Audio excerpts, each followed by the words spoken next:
Santo a todos com a paz do Senhor, falando EBD de volta nesta feita com as lições Conectar Mais Jovens da editora Betel. Hoje nós estaremos tratando sobre a lição de número 2, que tem o título de Um Convite ao Arrependimento em Salmos, quer dizer, no livro dos Salmos. Tem a lição de número 2, que está sob o tema trimestral Salmos, riqueza e sabedoria para a juventude. Bem? Então nós temos aqui diante de nós um texto de referência que encontra no Salmo de número 6, o verso também de número 6, e o versículo do dia que diz: Senhor, diante de ti está todo o meu desejo, e o meu gemido não te é oculto. Salmo de número 38, versículo de número 9. A verdade aplicada nos ensina que na Bíblia encontramos o caminho da reconciliação com Deus através do livro de Salmos, que nos impõe transformações positivas através do arrependimento. Os objetivos da lição o primeiro, apresentar os erros de Davi; o segundo, alertar que o pecado afeta a comunhão com Deus; e o terceiro objetivo, mostrar a necessidade do arrependimento, certo? O momento de oração, então, nós vamos pedir para que tenhamos sempre um coração quebrantado diante de Deus. Como nós sempre fazemos, tem aí a nossa análise, a nossa introdução, né? Antes de entrarmos na análise e na introdução da lição propriamente dita, e nós já começamos comentando sempre pelo título da lição. Então, um convite ao arrependimento. Veja que a bondade, o amor e a misericórdia de Deus, ela é tão grande, ela é tão maravilhosa, que o Senhor, apesar de já ter feito tudo, realizado tudo, preparado tudo para o plano de salvação das nossas almas, da nossa reconciliação com Ele, o pecador remido, através do seu plano, de todos os meios que Ele realizou, que Ele opera para nos trazer de volta à sua presença, Ele ainda nos faz um convite. Veja que coisa interessante. Ele prepara todas as coisas e ainda Ele nos convida como um anfitrião amoroso, bondoso. Ele nos faz este convite para virmos à sua presença. E este convite ele é feito para que, se nós o aceitarmos, é para o arrependimento. E o que seria um arrependimento? É uma mudança completa, radical das nossas atitudes, do nosso modo de viver, que é baseado no pecado, numa vivência mundana, num sistema mundano totalmente corrompido pelo pecado. E assim também está a nossa vida. Assim também está a vida do homem antes de ele permitir, ou de ele aceitar a Jesus, ou do Senhor convidá-lo para estar em sua presença e trazê-lo também para a sua presença. Se podemos olhar desta maneira também, aí sim começa o processo desta reconciliação, desta transformação, desta regeneração, da expiação dos nossos pecados, para que o Senhor nos torne uma nova criatura. Porque nós não podemos fazer, das nossas forças, nós não podemos fazer nada. Então nós vemos aqui o salmista já também no versículo do dia, uma pessoa que sabe se colocar na presença de Deus. Obviamente, quando nós falamos em pedir algo a alguém ou alguma coisa a alguém, esta pessoa ela tem que estar envolta numa nuvem de humildade muito grande, porque pedir não é fácil. Estender as mãos para doar é mais fácil do que estender a mão para pedir, porque é humilhante, porque traz a ideia de um rebaixamento, traz a ideia de uma pequenez, traz uma ideia de uma dependência. E quando o nosso ego ele age de maneira, nós agimos com o nosso egoísmo acerbadamente, nós somos soberbos, egoístas, nós, de uma maneira muito profunda, nós não conseguimos fazer isso. Nós não conseguimos fazer isso. Mas veja, o salmista, ele escreve o Salmo de número 38, verso 9, dizendo assim: Senhor, diante de ti está todo o meu desejo. Veja, aqui está falando de momentos até tranquilos, porque ele está expressando desejos. Tá bem? E a nossa vida ela é feita de momentos bons, né, de momentos bons, mas também, infelizmente, virão ou existirão os momentos de adversidade, que é o meu gemido não te oculto. Então veja bem, ele está diante de Deus abrindo a sua alma, se expondo, se revelando, sabe?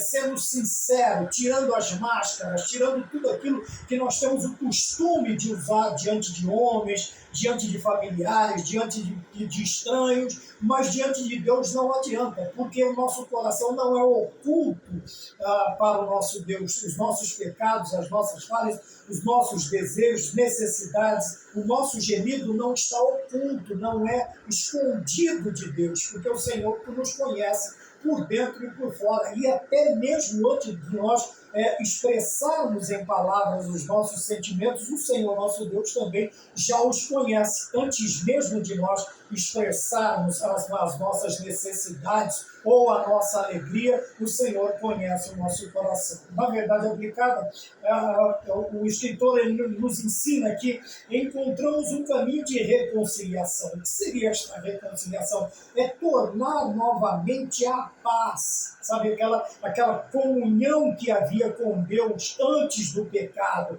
aquela comunhão, aquele prazer, aquela alegria de se encontrar com Deus, de estar diante de Deus, de estar na presença de Deus, de estar na casa de Deus, e nós forçosamente nós vamos sempre nos lembrar do primeiro casal, dos primeiros seres humanos, quer dizer, de Adão e de Eva. Veja que na viração do dia, é como se eles estivessem, como uma criança esperando o pai chegar do serviço, a mãe. Nós vemos muito isso em vídeos, né, na internet, ou desce do ônibus, ou encosta um caminhão, ou desce da sua própria condução. A criança vai correr, ela está aguardando, ela sabe que é o momento do seu pai chegar, da sua mãe chegar, dos seus pais chegarem, para abraçar, para brincar, para conversar com eles. Assim também era o primeiro casal. Eles sabiam, na viração do dia, o Senhor estaria sempre conversando com eles. Mas, infelizmente, esta conciliação, esta comunhão, este apego, esta alegria, ela foi cessada por causa do pecado. Agora, ao invés dos nossos primeiros pais correrem para abraçar o nosso Pai Celestial, o que eles fazem? Eles se escondem. Quer dizer, aquela conciliação foi quebrada, não há mais conciliação, não há mais a amizade, não há, pelo contrário, agora existe um medo. Existe um medo que os afasta da presença de Deus. Mas quando nós olhamos no livro dos Salmos, nos 150 salmos que compõem este livro, nós vemos que nos é trazido, nos é imposto, nos apresenta condições para que aconteçam transformações, mas transformações positivas. Eu já disse em outras aulas também de número 2, que, veja, o homem foi formado, depois ele foi deformado pelo pecado, e agora ele precisa ser transformado pela graça, pela conciliação, pela reconciliação, aqui no caso é uma reconciliação, uma regeneração, uma restauração da comunhão também. Quer dizer, tudo tem que ser refeito. Por quê? Porque o pecado, na sua extensão, ele destrói tudo isso que nós estamos falando. Mas o Salmo nos impõe transformações. Quer dizer, quando nós analisamos, quando nós pensamos, quando nós lemos o livro dos Salmos, nós vamos ver em todos os salmistas, não somente nos cerca de 73 salmos de Davi, nós vamos ver aí nos 150 salmos que compõem este livro, todo ele nos trazendo métodos, formas, caminhos para nós termos esta transformação, para acontecer esta transformação, mas uma transformação positiva. Porque transformação negativa não é transformação, é deformação. é deformação. Através do quê? E essa transformação ela só tem validade ou ela só é genuína quando acontece o arrependimento. Né? Qual é o arrependimento? O arrependimento é quando tem aquele sentimento de dor, de angústia, sabe? A alma treme, o espírito treme, a alma adoece, os ossos adoecem, vamos dizer assim, figuradamente, metaforicamente, e por que não dizer também fisicamente? O pecado pesa tanto na alma quanto no corpo. Né? A mente fica sobrecarregada, a alegria se esvai e agora vem a tristeza, o medo que é totalmente diferente do temor. Mas quando nós olhamos para os Salmos, nós vamos aprender através da vida desses escritores, através do seu comportamento, do seu caráter, da mudança de sua natureza ou da natureza de cada um deles, transformadas pelo Espírito Santo de Deus. É uma obra única de Deus, tá bem? Somente Deus pode fazer a transformação, a regeneração, o novo nascimento, aqui no caso, gerar arrependimento através do Espírito Santo de Deus na nossa vida. Homem nenhum, outro livro nenhum pode fazer isso, a não ser o Senhor Deus, através do seu Espírito Santo, mediante a aplicação de sua Sagrada Escritura nas nossas vidas. Então nós precisamos pensar desta maneira. Veja, essas imposições, não uma imposição de forçar, de obrigar, mas de impor assim na maneira de colocar diante de nós as formas, as maneiras, os modos, os padrões bíblicos que nos levarão ao arrependimento verdadeiro ou que fará com que nós tenhamos a consciência de que o que nós estamos sentindo é arrependimento de verdade, não é apenas um remorso momentâneo, né? É a mesma coisa de amor e paixão. Então, o remorso é uma coisa, arrependimento é outra. O remorso nós vamos tornar a praticar o que nós estamos fazendo. Mas, quando nós nos arrependemos, não, nós deixamos de fazer. Então, vamos continuar aqui. Vamos ler o convite todo. Né? Geralmente, o convite vem escrito muitas coisas. O nome, né, dos anfitriões, o nome, se é de casamento, é dos noivos, se é de aniversário, é do aniversariante, se é de uma determinada boda, vai trazer se é boda de prata, se é boda de ouro, se são bodas de diamante. O convite, ele traz, resumidamente, mas explicando tudo que vai ter. Até alguns trazem até que roupa, né, vestir, qual traje vai ser exigido para a cerimônia. Tá bem? Então nós vamos ver tudo isso neste convite que o Senhor Deus faz para nós através do livro dos Salmos, quer dizer, o convite ao arrependimento. Vamos ler então o que está escrito neste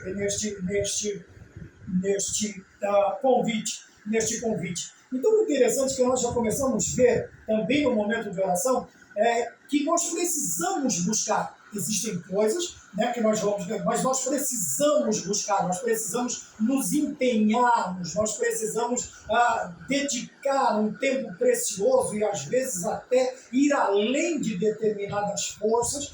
Para quê? Para adquirir um coração quebrantado.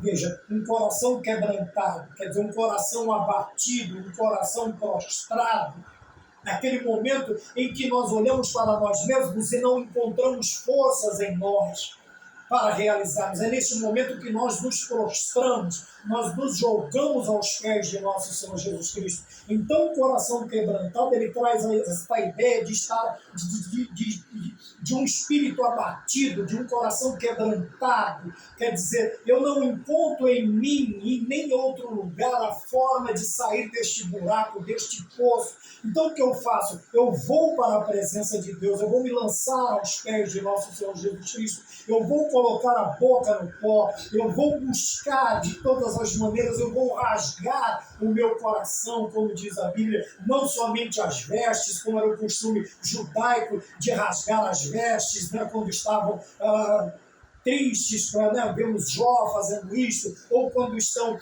sendo afrontados. Era um costume. E o apóstolo Paulo diz, então deixe agora de rasgar as vestes, agora vamos rasgar o nosso coração, vamos abrir a nossa alma, vamos expor a nossa natureza na presença de Deus. Para quê? Para que o Senhor, né, para encontrarmos a resposta de Deus em tempo oportuno. É o que nós vamos ver. E toda esta lição está baseada quase que majoritariamente no Salmo de número 51, que é a expressão, a maior expressão de arrependimento, se não de um ser humano, mas de Davi.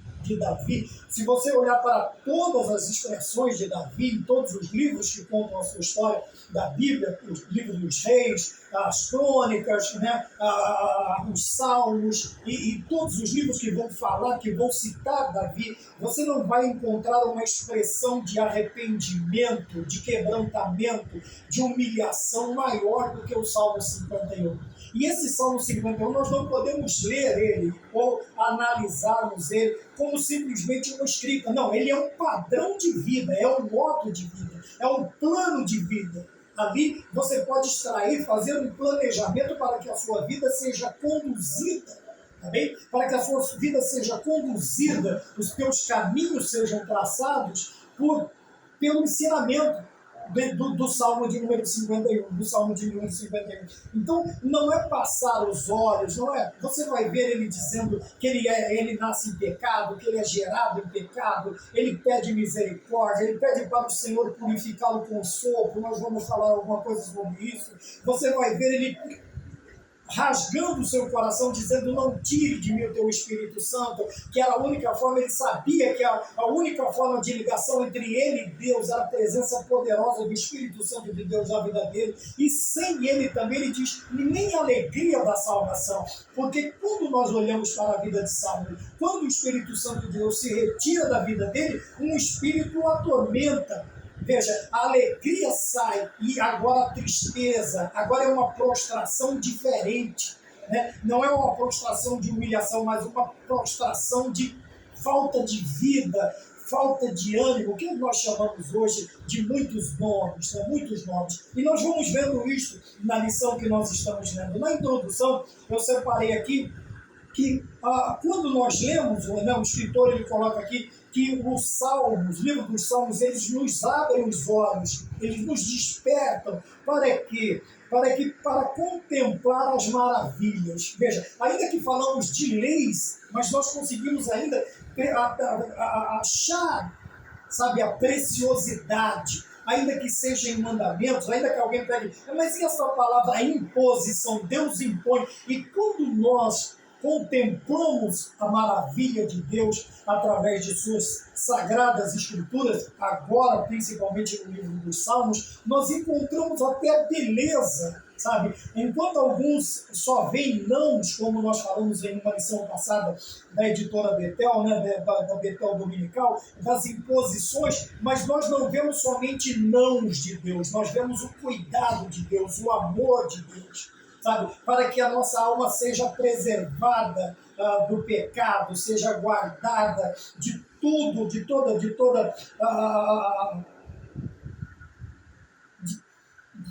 um contexto de sofrimento, de tristeza que o pecado insere na vida do ser humano. Então, quando nós olhamos aqui, veja, ele também diz assim, eles propagam de modo intenso os pensamentos e os sentimentos da alma.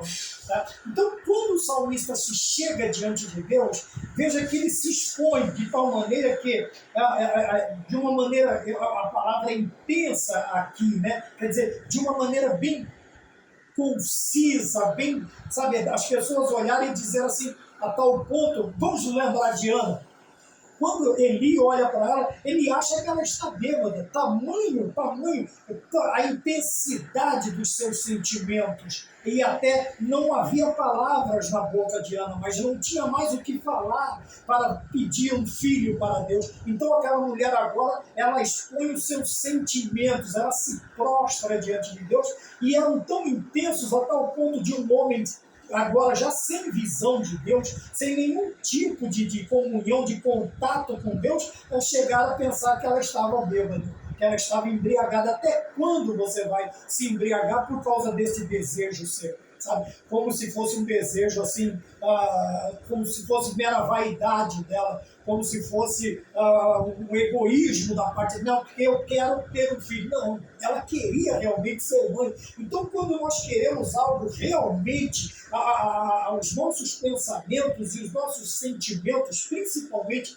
aqueles que vêm de dentro, eles vêm com uma intensidade maior. A tal ponto até, veja, o Senhor Jesus Cristo, ele se expõe diante de Deus antes da crucificação, a tal ponto, é tão intenso o sentimento do Senhor, que ele chega a suar gotas de sangue.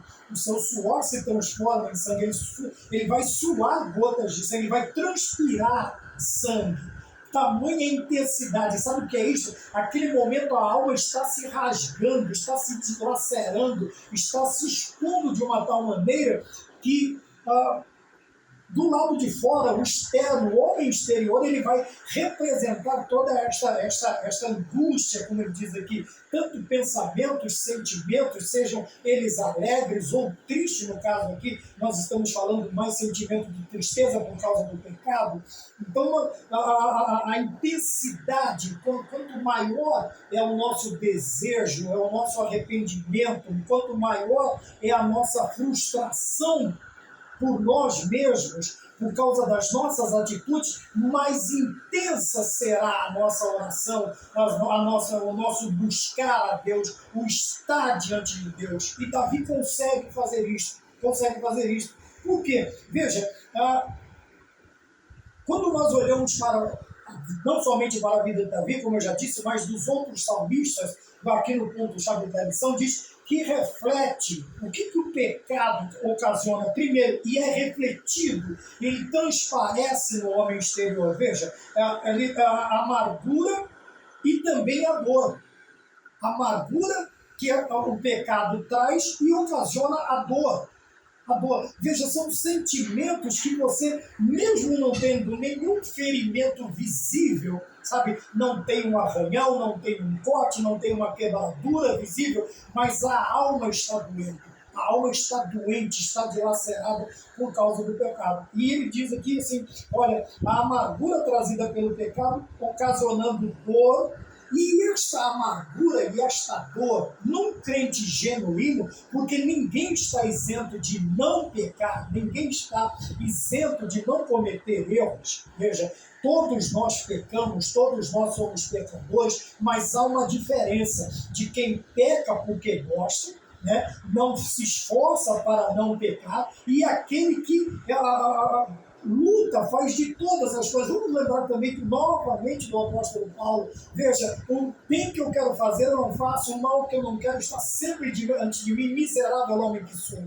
Quem me livrará do corpo desta morte? Quer dizer, de quem é a força da morte? É o pecado. Nós vamos ver Paulo falando isso aos Coríntios, lá no capítulo 15. Ele vai falar, e qual era a força da morte? O pecado. Mas a morte foi vencida por Cristo. Onde está a morte, o teu aguilhão? Onde está a tua força? A força é o pecado. Mas o pecado, como nós cantamos, o pecado na cruz foi vencido, pode pela fé vencer também. Sabe? Então nós precisamos estar olhando porque esta dor, esta amargura, esta dor no coração, na alma de um crente genuíno, o que vai ocasionar? Vai ocasionar o arrependimento. O arrependimento. Quando se é um crente genuíno. Veja, ainda que seja, nós vamos ver aqui a palavra exacerbada, né? Agravado o pecado de Davi. Então a pessoa, ainda que seja algo, mas só o pensar de que ele está ofendendo ao Senhor seu Deus, que deu a sua vida por ele, que pagou pelos seus pecados, que o chama de filho, que vai colocá-lo num céu de glória, e ele fez algo que entristeceu a este Deus, porque o nosso pecado entristece a Deus, ele vai ferir o coração de Deus diretamente, isto já ocasiona amargura, já ocasiona dor, consequentemente o arrependimento. Tá bem? E nós vamos ver que o arrependimento ele não me permite voltar ou fazer aquilo,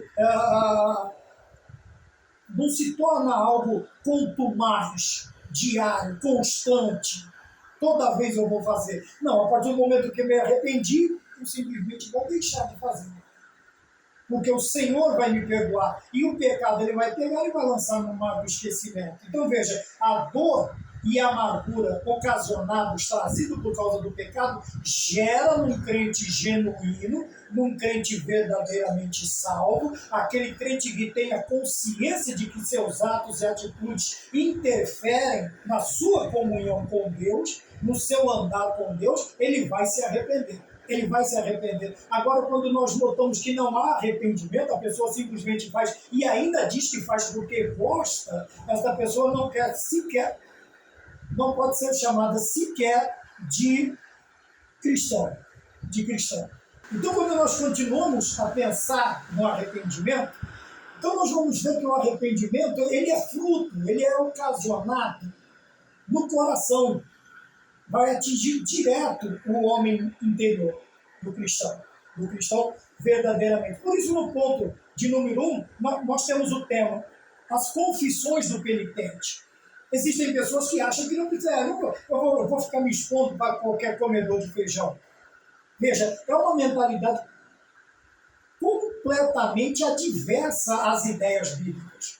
Completamente adversa às ideias bíblicas. E nós precisamos tomar cuidado com isso. Por quê? Veja, a partir do momento em que você sente esta dor, em que você sente este remorso, que você sente este arrependimento, você vai praticar o arrependimento, ele começa por quê? Qual é o caminho do arrependimento? Primeiro é a confissão. Veja, o último parágrafo do que nós estamos falando, Natan vai chamar a atenção. Davi está confortável, ele acha que deu tudo certo, tá bom? O marido está morto, né? Urias está morto, a mulher está gestante, eu trago ela para dentro da minha casa, fica tudo certo. Não, não está tudo certo. Ainda que nenhum homem, aqueles que souberam ali e ajudaram Davi a tramar a morte do marido, e não chamaram a atenção dele, Deus estava vendo. E ele levantou um dos seus para chamar a atenção do rei. E nós lembramos das outras lições que Natan, ele não se acovarda, ele não arreta o pé, ele vai falar com Davi. E ele chama a atenção de Davi. E ele mostra que o pecador da história é ele. E que Deus estava vendo. E que Deus estava repreendendo. Veja, então a partir deste momento o que acontece? Davi reconhece o seu erro e diz ao profeta, pequei contra o Senhor. Está em 2 Samuel 12, versículo 13. 2 Samuel, capítulo 12, versículo de número 13. E eu estava lendo e estava lembrando de alguma coisa. Veja, ele diz, pequei contra o Senhor. Quando eu comecei a pensar no filho esbanjador, né, que pródigo, quer dizer esbanjador, essa é a história, ele pega toda a sua parte da sua herança e esbanja, ele joga tudo fora, então pródigo, né, o filho esbanjador, é a mesma coisa que a parábola do hidrópico. O que é hidrópico? É barriga d'água, tá bem? Hidro, água, líquido, água, barriga d'água. Então nós vemos, mas quando ele fala assim, Davi disse assim, pequei contra o Senhor. O filho pródigo, ele diz, pequei contra os céus e contra o Senhor. Veja, ele já tem o pecado dele, a confissão dele já vai um pouco mais. Ele se confessa com o Pai e ele se confessa com Deus. Ele se coloca diante do Pai.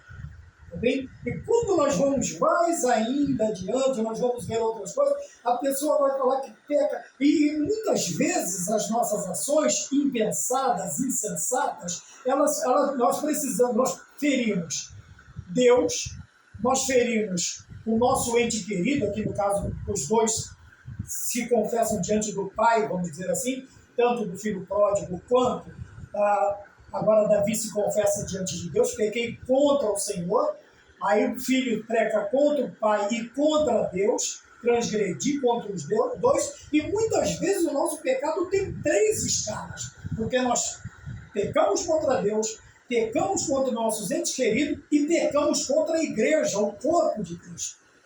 Veja, então a necessidade da confissão, ela vem a partir do arrependimento. Eu sinto necessidade de expor o meu pecado, a minha falha, o meu erro.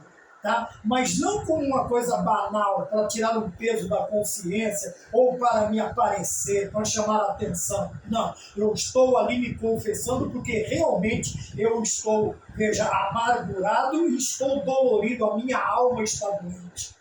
A minha alma, até os meus ossos, enquanto eu me calei, os meus ossos se secaram.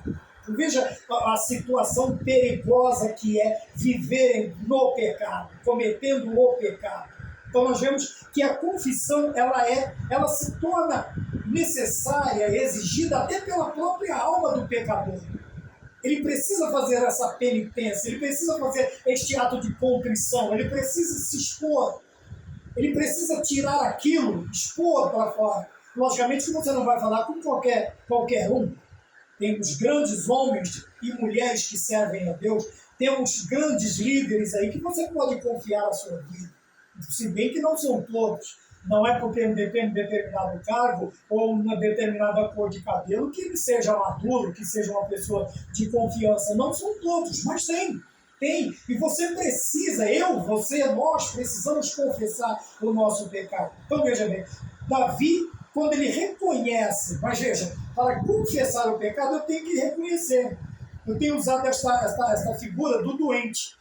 Ele só pode ser tratado a partir do momento em que ele reconhece que ele está doente. Enquanto ele acha que ele está tudo bem, principalmente com vícios, está tudo bem, ele não tem problema, ele vai continuar um viciado, um alcoolista, ele vai continuar sendo, sei lá, um viciado em qualquer tipo de droga, lícita ou não, ou ilícita, se bem que tudo é droga, né? Mas veja, mas aí a partir do momento o que ele vai fazer? Ele vai buscar ajuda. E como que é esta ajuda? Para buscar ajuda ele vai ter que chegar e dizer, olha, eu estou com este problema. Isto é uma confissão. Nós chegamos diante do médico, mas por que você está aqui? Por que você resolveu procurar? Porque eu estou sentindo isto, eu fiz isso. Você se confessa diante do médico. Por que não se confessar diante de Deus? Por que não se confessar diante de um homem de Deus, de uma mulher que serve a Deus, de líderes que servem a Deus em espírito e em verdade? Nós nos confessamos para médicos, para psicólogos, para psiquiatras, e ficamos falando que não vamos falar nossa vida para comedor de arroz e feijão. Ora, e estes profissionais comem o quê? Nuvem? Algodão doce? Não. Tá? Então vamos pensar claramente.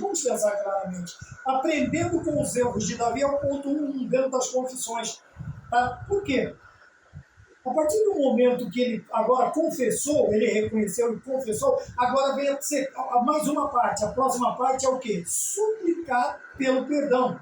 Ele confessa e suplica no Salmo de número 1, 51, o verso de número 1. Ele vai suplicar. Suplicar não é meramente pedir, sabe?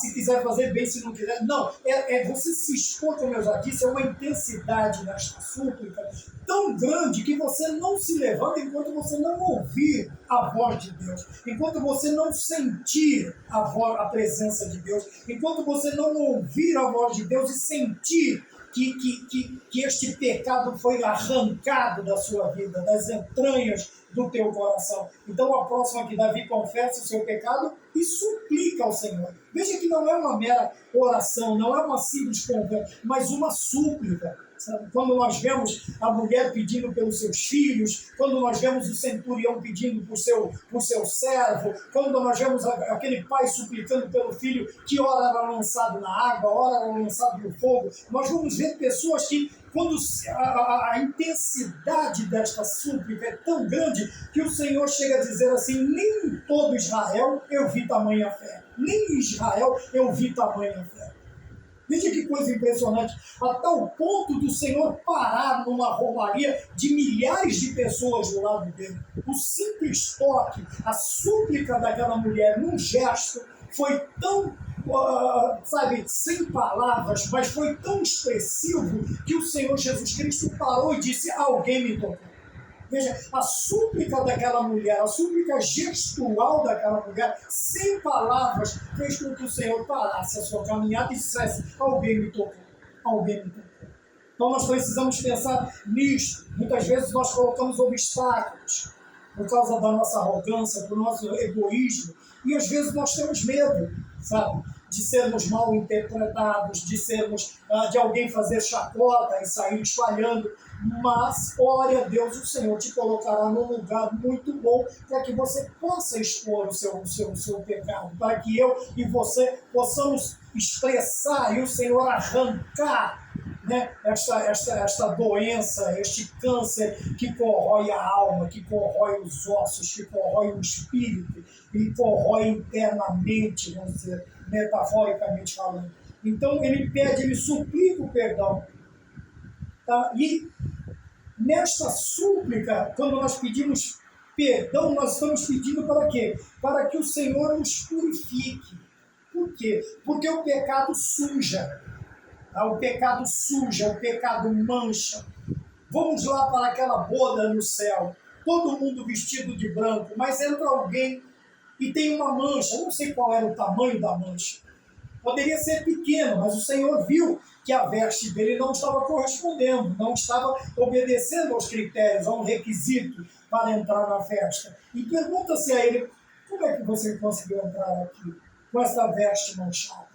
Veja, então o pecado, ele dá a ideia de sujeira. É por isso que às vezes a pessoa, quando ela comete determinada coisa, ela vai tomar banho, ela vai lavar as mãos, ela vai lavar o rosto e parece que não limpa, parece que... Por quê? Aquilo está impregnado na alma. É a alma que está se sentindo suja, que foi maculada, que foi contaminada pelo pecado. Então ele pede agora que o Senhor o purifique. No Salmo 51, versículo 7, ele vai dizer assim, me purifica com o sopro.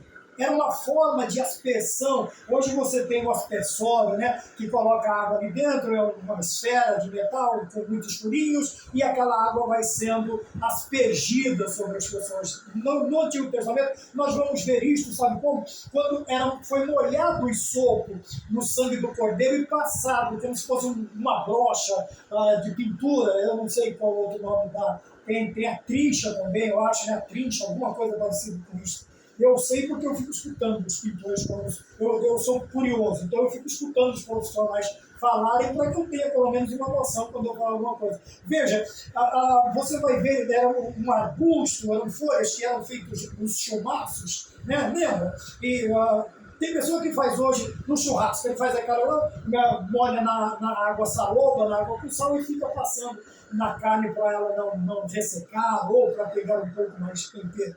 Desculpa a metáfora, mas muitos vão entender por causa disso. Então, ele fala para Deus, purifica-me com o sopro. E minha alma ela vai ficar, quer dizer, tá a ideia de que a alma dele será purificada. Ele sabe que a sujeira não está tão somente no externo, no corpo, no homem exterior, mas o homem interior está clamando por purificação, por limpeza. E ele diz, me purifica da minha maldade, quer dizer, das minhas transgressões. Tá? Então veja, quando nós olhamos para todas essas declarações, assim como Davi, nós também vamos reconhecer a importância de Deus não desprezar um coração contrito,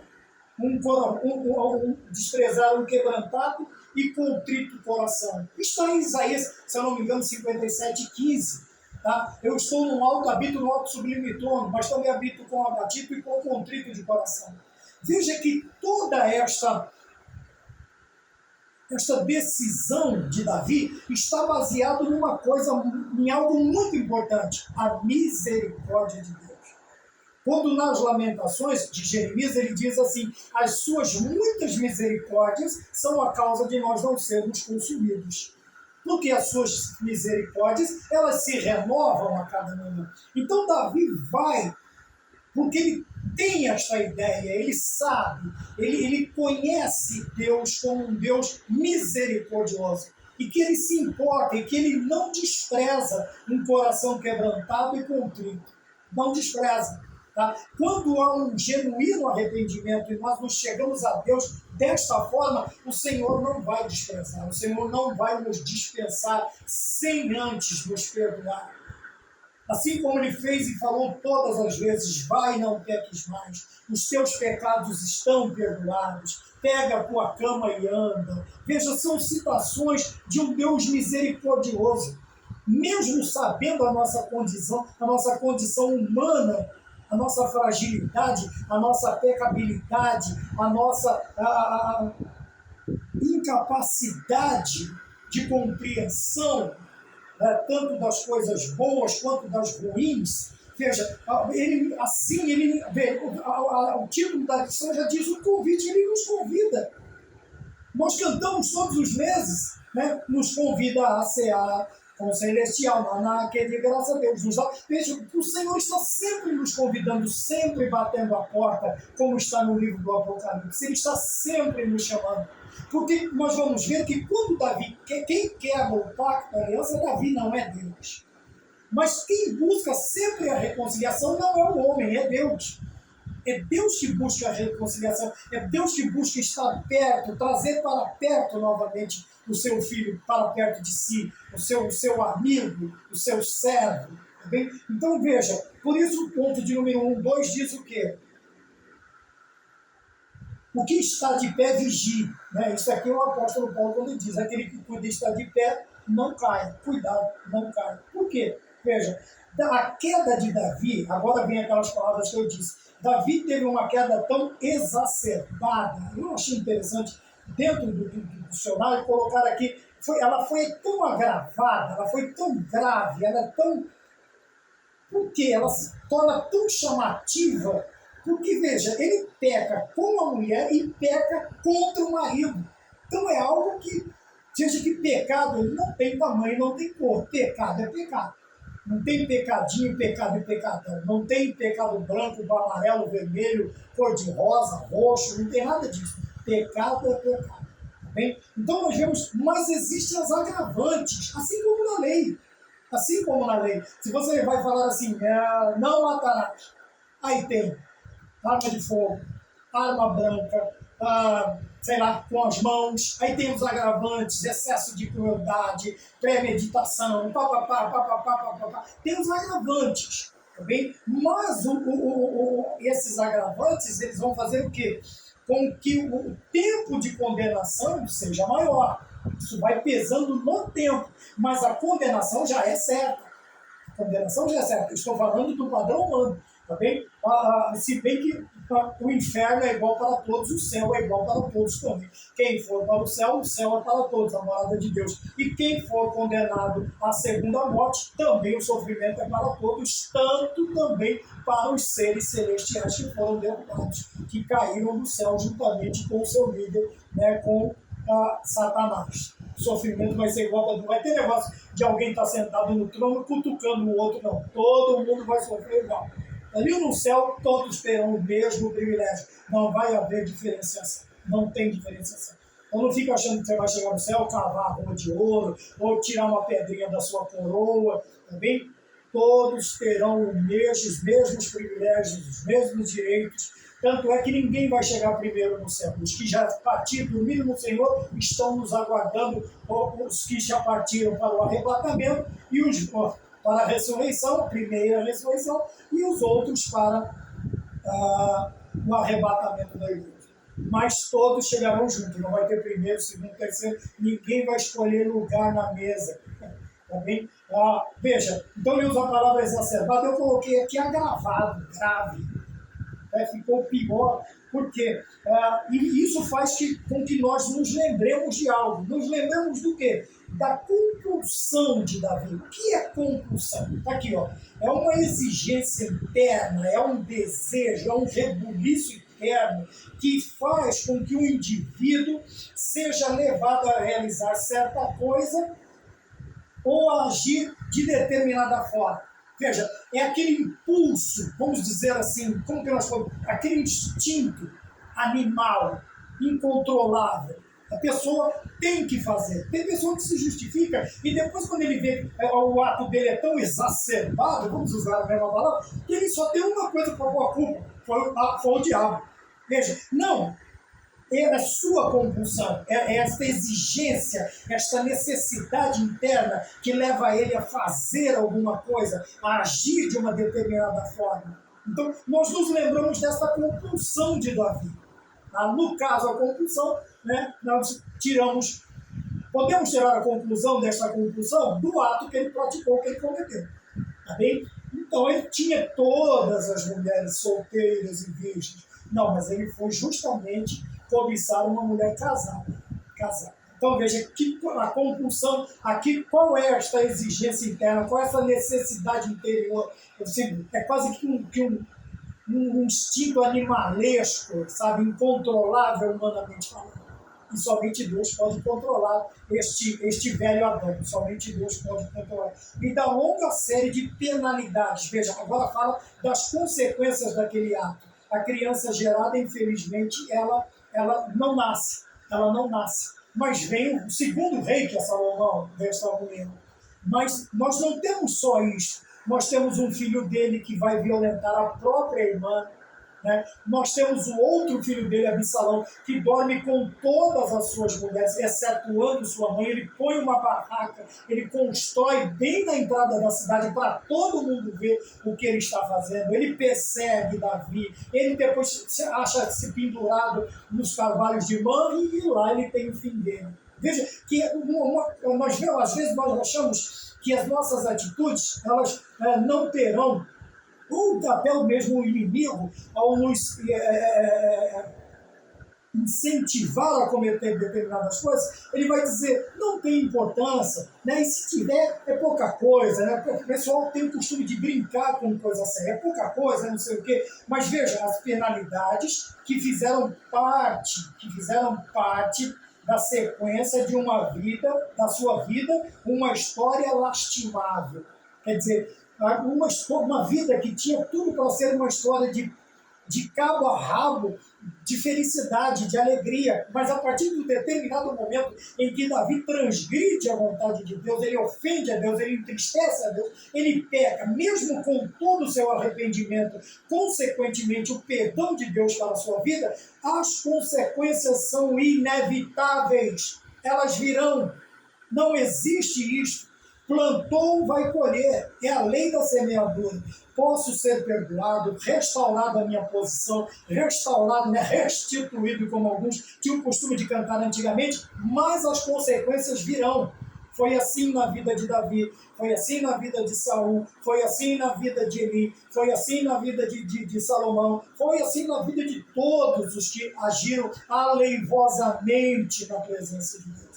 Tá bom? Então nós precisamos tomar cuidado. Tá? Então, veja, o que é então essa compulsão? Muitas vezes nós temos desejos, sabe? Essas concupiscências que são desejos desempregados, ele chama aqui de compulsão, é uma necessidade, parece que tem necessidade, se não fizer aquilo não está satisfeito.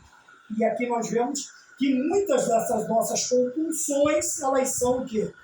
Elas são voltadas para o mal, para a parte pecaminosa, para a parte pecadora que está na nossa vida, para o velho homem, que nós precisamos tomar cuidado.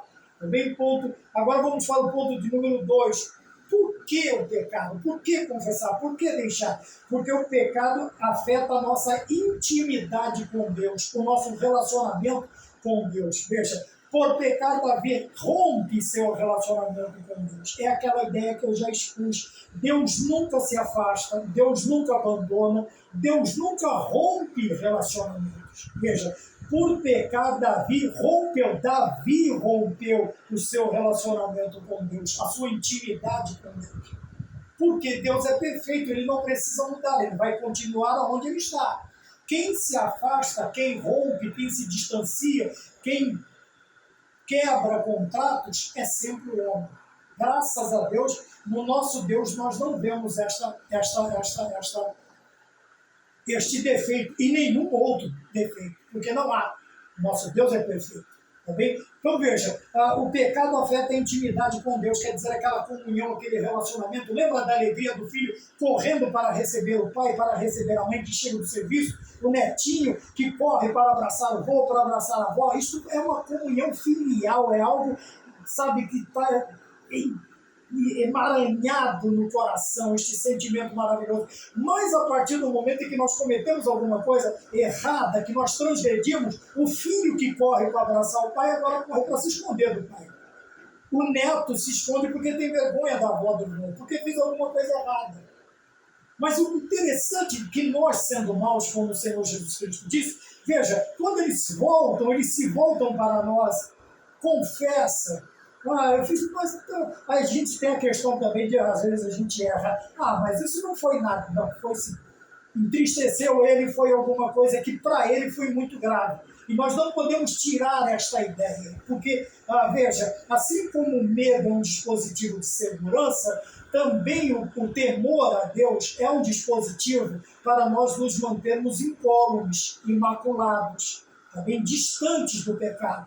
E quando nós diminuímos determinadas coisas, principalmente na vida de uma criança, ela vai ter assim, bom, eu me preocupei à toa, então eu posso fazer, eu chego lá e conto para eles, fica tudo certo. Não, não podemos fazer. Para que quando ele crescer, como diz o salmista, o rei Salomão, quando ele crescer, ele não vai se desviar dessa ideia também. Então nós precisamos tomar cuidado para não diminuir certas coisas. Tá bem? E o que eu estava falando, o interessante é que quando há o perdão, aquela comunhão, aquela intimidade volta, aquela alegria do reencontro, do esperar no banquinho de frente de casa, na calçada, esperar o ente querido. Veja, que coisa interessante. Então, esse relacionamento é quebrado, ele é interrompido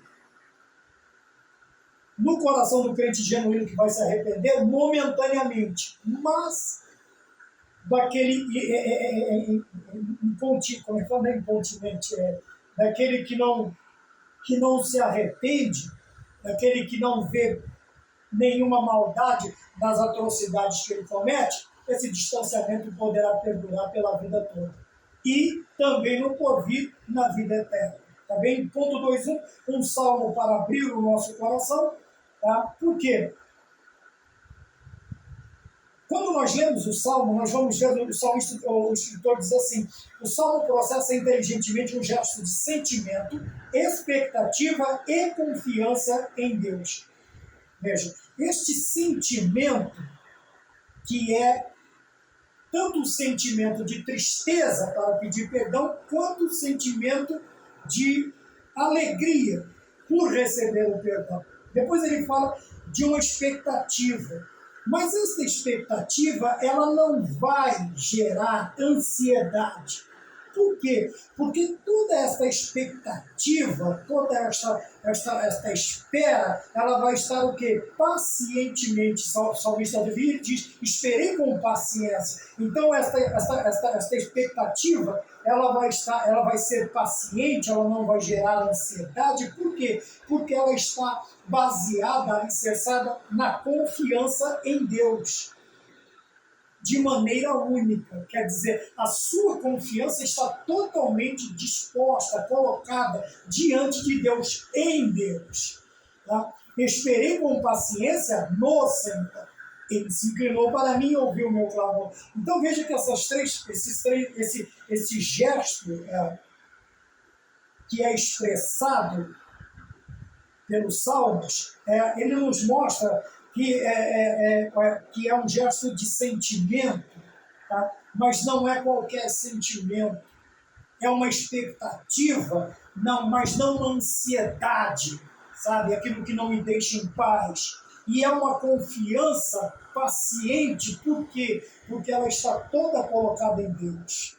Toda colocada em Deus. E quando eu espero totalmente no Senhor, eu tenho a certeza de que Ele vai me ouvir. Mais hora, menos hora.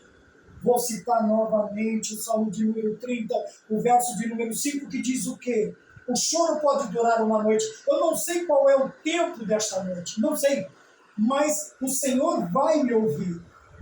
Tá? O choro pode durar uma noite, mas a alegria vem pela manhã. Então, manhã e noite fala de circunstância, de situação, não de período. Tá bem? Então, essa noite momentânea, não sei quantas horas ela vai durar, quantos dias. Mas esta manhã, tá? essa circunstância será mudada pela alegria, que é traduzida pela claridade, pela manhã, pela luz, tá? Pela alegria de ver tudo ao seu redor, enquanto a noite ela nos deixa meio apreensivos, tristes, amargurados, amedrontados, porque nós não vemos nada, mal conseguimos ouvir. E a mente vai pregar, vamos dizer assim, algumas peças em nós. Bem, Então, o Salmo deve ser lido, já falei sobre isso, analisado como um plano de vida para não cometer tal erro.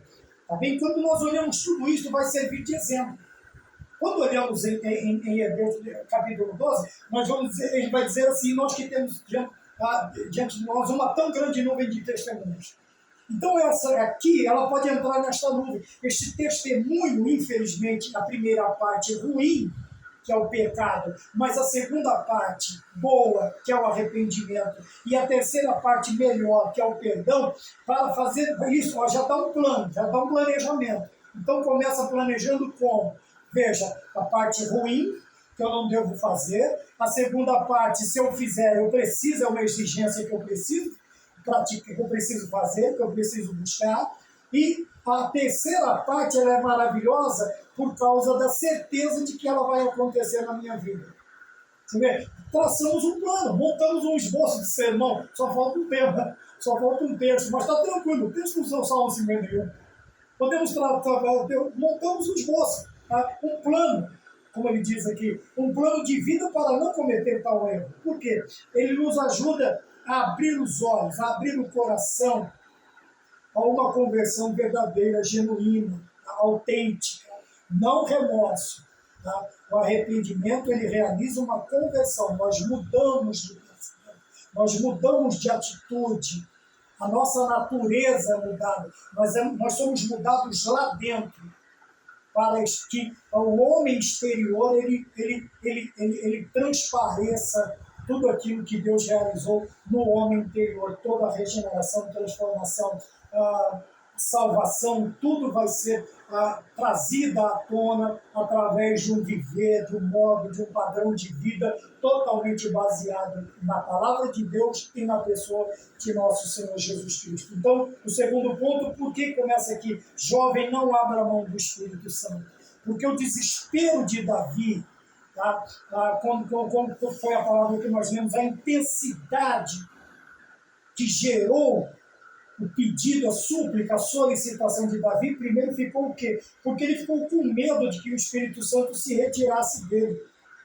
E nós vemos a mazela que vira a vida. Vamos lembrar de Sansão, vamos lembrar de Saul, vamos lembrar de tantos quantos tiveram suas vidas, suprida de suas vidas a presença do Espírito Santo.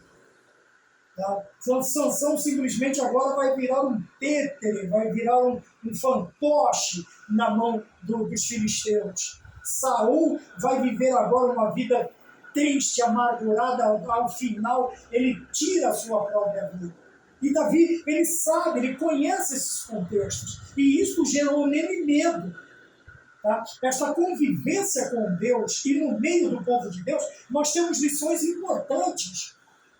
Que quando nós cometemos, como eu disse, ninguém está isento de pecar, nós temos que lutar para não pecar, mas se pecarmos, temos um advogado junto ao Pai, Jesus Cristo justo. A primeira epístola de João, capítulo de número 2, versículo de número 1, nós precisamos então lutar. E aqui diz, jovem, não faça isso.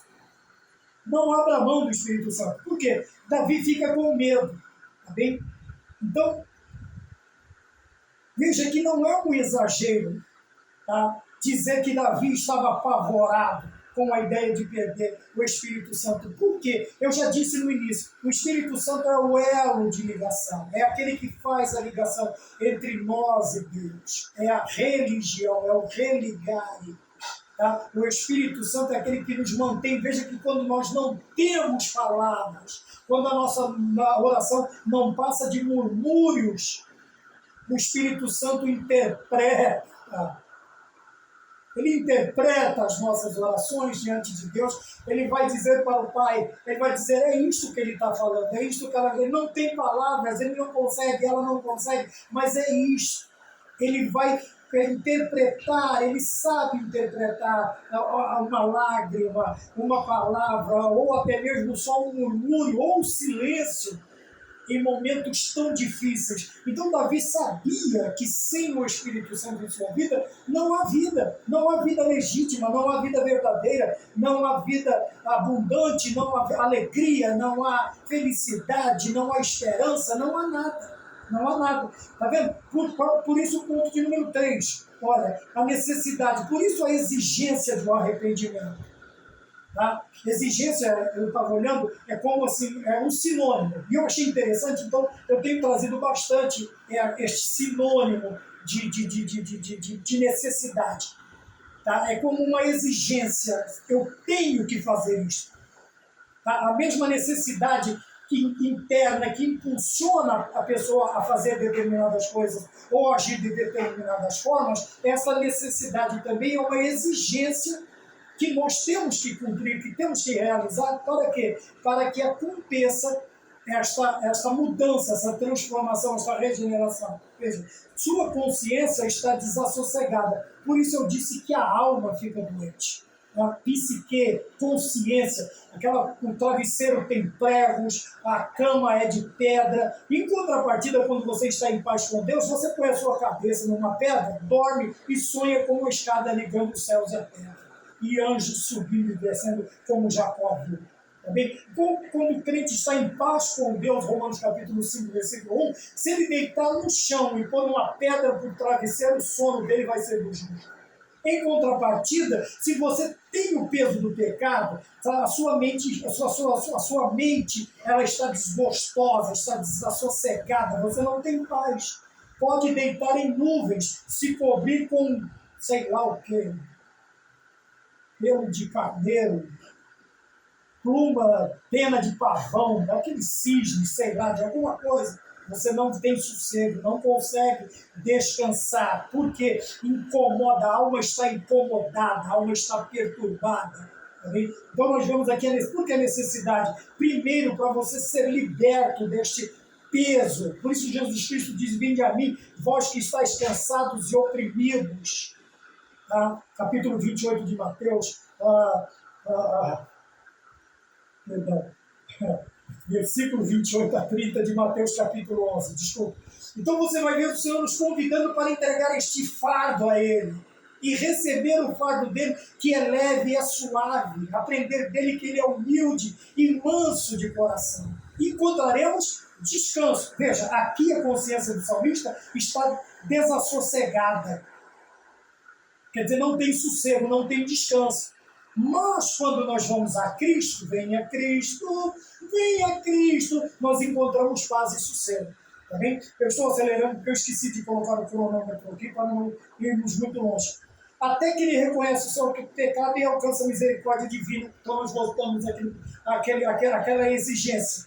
Tá? Arrependimento, confissão, súplica e perdão de pecados. Tá bom? 3.1, o arrependimento é necessário porque nos aproxima de Deus. Veja que Davi, por pecar, rompe seu relacionamento. Quer dizer, rompeu o relacionamento, distanciou-se da pessoa que estava acontecendo esse relacionamento, no caso Davi e Deus. Quando nós confessamos, quando nos arrependemos, por que há essa exigência? Por que é necessário? Porque nos aproxima novamente de Deus. Nos leva para Deus novamente, nos coloca novamente no braço do Pai. E esta condução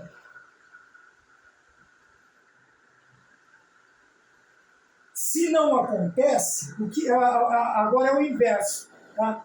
A mente que nos aproxima, o coração e mente que nos aproxima de Deus, ele nos conduz a uma tristeza profunda. O quê? O arrependimento.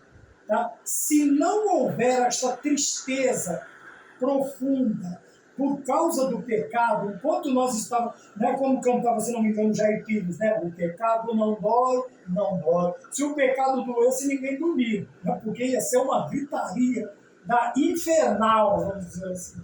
Mas o pecado não dói. Enquanto nós tivermos ele por gostoso, por bonitinho, por legal, por divertido, tá? Agora, nós nunca buscaremos o quê? Buscaremos o arrependimento. Nós nunca vamos querer deixar aquilo que estamos fazendo. Tá bem? Então, quando nós buscamos o Senhor e deixamos, né, ou voltamos a obedecer às leis divinas, porque ao pecar nós estamos violando estas leis, nós fazemos a oração como Davi fez no Salmo 51. É uma oração, veja, é uma oração que expressa o desejo de nos redimirmos diante de Deus. O que é de redimir? Aí, redimir traz a noção, a ideia de se pagar uma dívida. Tá? No caso, esta dívida nossa, que é o pecado, nós não podemos pagá-la. Quem pagou foi o Senhor Jesus Cristo. Mas nós vamos nos redimir diante de Deus, nos arrependendo. Quer dizer, é o nosso pagamento, não para a salvação, mas para dizer para Deus assim, olha, eu estou tão arrependido que eu estou me redimindo, me arrependendo, confessando, ainda que a minha confissão traga para mim prejuízo. É a mesma coisa do justo que jura e mantém o seu juramento, mesmo trazendo a ele algum dolo. Ainda que ele tenha prejuízo, ele mantém a sua palavra. O pecador redimido, que quer realmente pagar esta dívida, que quer confessar, ele não vai estar preocupado se vai ocasionar alguma coisa na sua credencial ou vai tirá-lo de determinada posição. Ele quer estar bem com Deus. Ele não quer estar bem com o homem, com o púlpito, com um banco de cadeira, uma cadeira de igreja. Não, ele quer estar bem com Deus. E ele está pronto, preparado para sofrer as consequências, as sanções que virão por causa do seu pecado e da sua transgressão. Tá bem? Então, por que o arrependimento é necessário? Porque nós mostramos o desejo de nos redimirmos diante do Senhor. Tá bem?